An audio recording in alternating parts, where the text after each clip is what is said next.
Hello, everyone, and welcome to Live Through Jesus Weekly Devotions. On this episode, why are some people better at their jobs than they are their home life? This was inspired by 1 Samuel 8.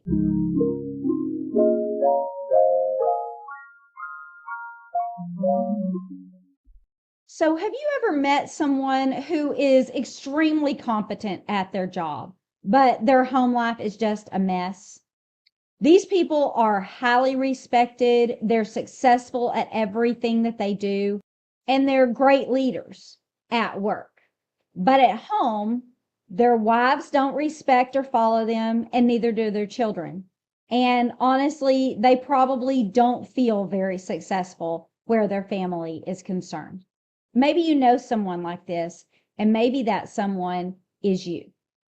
Whether this is a friend or whether it's you, sometimes it's hard for us to understand, like, how is this a thing, right? How can we be, totally respected and listened to at work and be so very good at what we're doing? And then when we get home, no one's listening to us and it feels like we just stink at this, right? How is that a thing? Well, if you honestly think about it, it makes sense because our jobs are kind of spelled out for us. We know exactly what's expected of us at our job. And we get immediate reward for what we do. We get paid on a regular basis and we get off at the end of the day, right? Whereas with our family, we don't really know the rules. We don't really know our exact job description, right? We may have an idea, but it's not all detailed. And it may take a good while to see the fruits of our labor when it regards our family. We may not see for several years whether what we're doing is beneficial or not. And then probably the biggest thing is that you never get off, right? Us moms know this. It's like, I feel like I never, ever get a break. I told my husband this whenever my kids were babies. I was like, just imagine that you are never off work. And even when you happen to be on call, you actually get called, right? It's like you never, ever get a break. And so that is different than our workplace. And because of this, it is easier to be good at our job than it is to be good at our home life. And it's easy at home to just either get discouraged because we don't know how to, do whatever it is that we need to do, or to just get lax and be going about our business like everything's fine. And then all of a sudden we realize, wait, this is not going well. We're fighting with our spouse all the time and our kids are totally out of control. And we're like, how did we get to this place? How is it like this? And whether you want to admit it or not, most likely you've been at that place at least once in your life. I know I've felt like this before. It's like all of a sudden you're like, how did we get here? What has gone wrong? How do I fix this? And so the question isn't, whether you put all of your effort forward all of the time and whether you're always purposeful at home. The question is, what do you do when you realize I'm off track? Things are not going well. And if we continue in this direction, it's not going to turn out well. What do we do? By this point, it's actually harder to fix things than it would have been to just do them right in the first place, right? It's going to take a lot more effort. And so now you're feeling completely overwhelmed and maybe even helpless, right? And so at that point, we can really buckle down and figure this out and, take responsibility and do what needs to be done. Or we can be like, I'm just going to distance myself from my wife or my kids. I'm going to work harder, go to work. I do a good job there anyway, so why don't I just stay at work a little bit longer, distance myself emotionally or physically. And that way I don't have to stare my failure in the face. I don't have to see where this really goes because I'm disconnected. That's an easy thing for us to want to do. And the reason I thought about this is because in 1 Samuel 8, we see how Samuel has not taught his sons well. And in the previous chapters, we saw how Eli didn't teach his sons well. And it's like both of these men are absolutely excellent at their jobs. And their job is being a minister to God.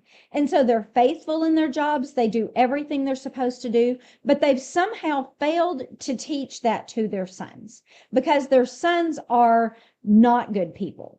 Eli's sons are priests, and the people are coming to him complaining about them, saying they're taking advantage of us. They're not even following God's laws, and they're doing scandalous things at the temple. And then and they're begging Samuel to do something about it. And then with Samuel, the people are coming to him and saying, hey, we don't want your sons to be judges after you die. We want a king instead because we don't trust them. And so we're like, how has this happened?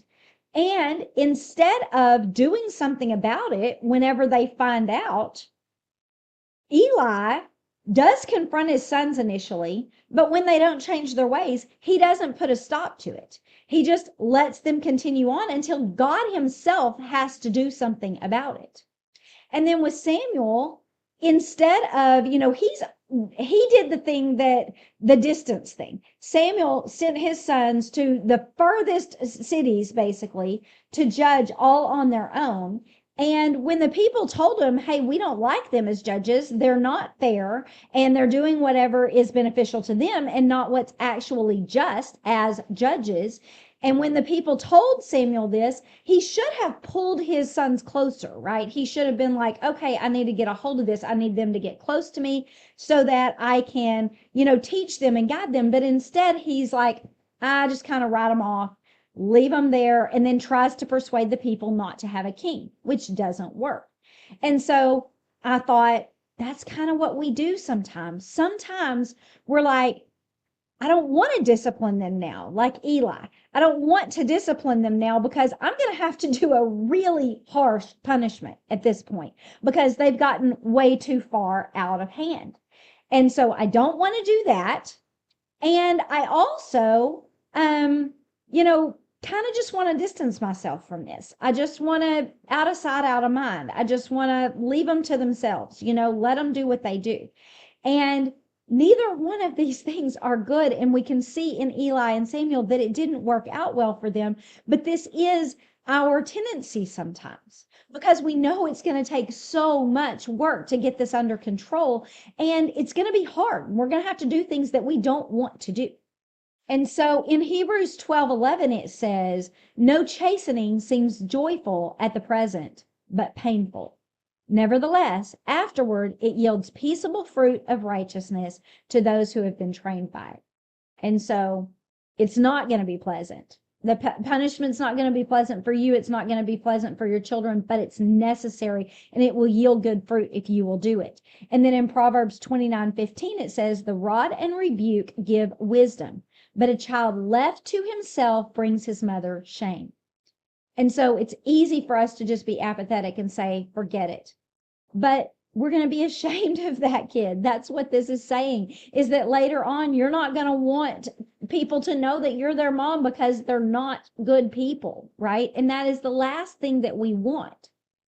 And so the truth is, we're never going to have a job as important as the one that we have with our family. It doesn't even matter how good we are at the other job if we're not good at the one that God has given to us as a mom or a dad or a husband or a wife. Our job in our home is the most important job that we will ever do. And so we need to treat it like a job. And we have to work hard at it. And so at our job, if we were losing the respect of people, if they weren't listening to us anymore, if we were, not successful in any of the past few projects that we've done, if we were at risk of losing our job, we wouldn't just be like, well, it's going to be way too hard to fix this now. So I guess I'm just going to, lock myself in the office and not be around anybody. And then maybe everybody won't see that I'm not respected or I'm not doing very well. Maybe they won't fire me, or you just give up. No, we wouldn't do that. We would say, how have I lost these people's respect? What is going on? Why am I not successful at the last several projects that I've done? Why is my boss thinking about firing me? What do I need to do to fix this? And so we shouldn't give any less to our family. As a matter of fact, we need to give more. More is required of us. That's why it's an all-consuming, never-ending job, which sounds overwhelming, but it's because it's so important that it never ends. And so we can't give up. We can't decide that it's too late.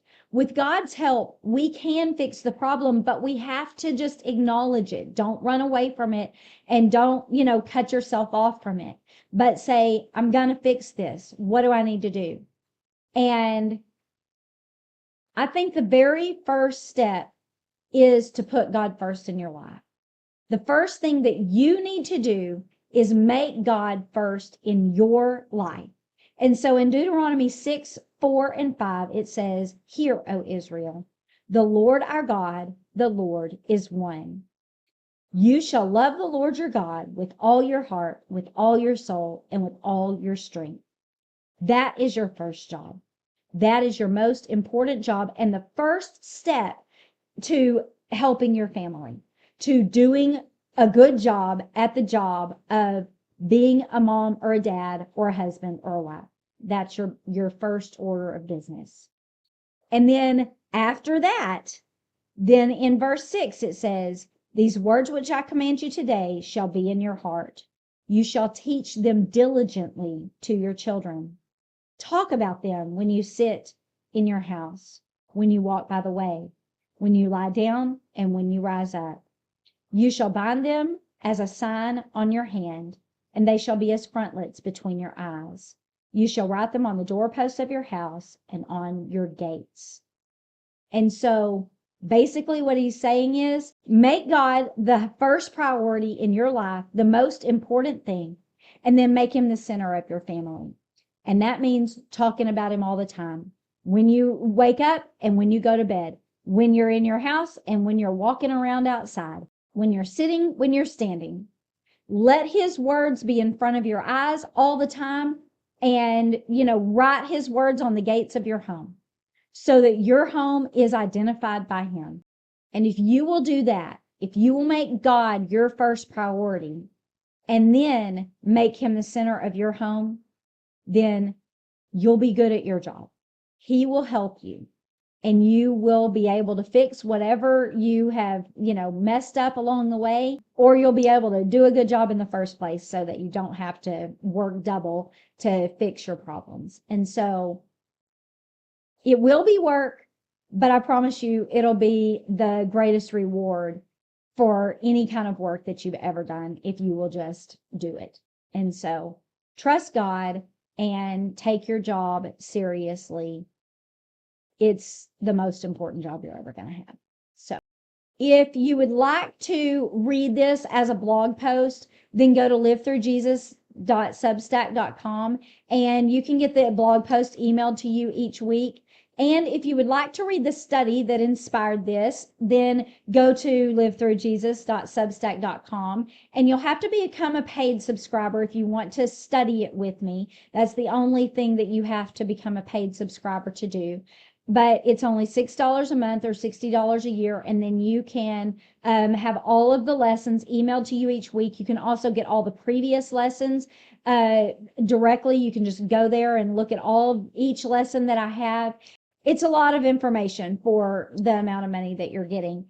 And if you would like to, if you do become a paid subscriber, then this lesson is called Rejecting God as King. And so you can go there and you can study that.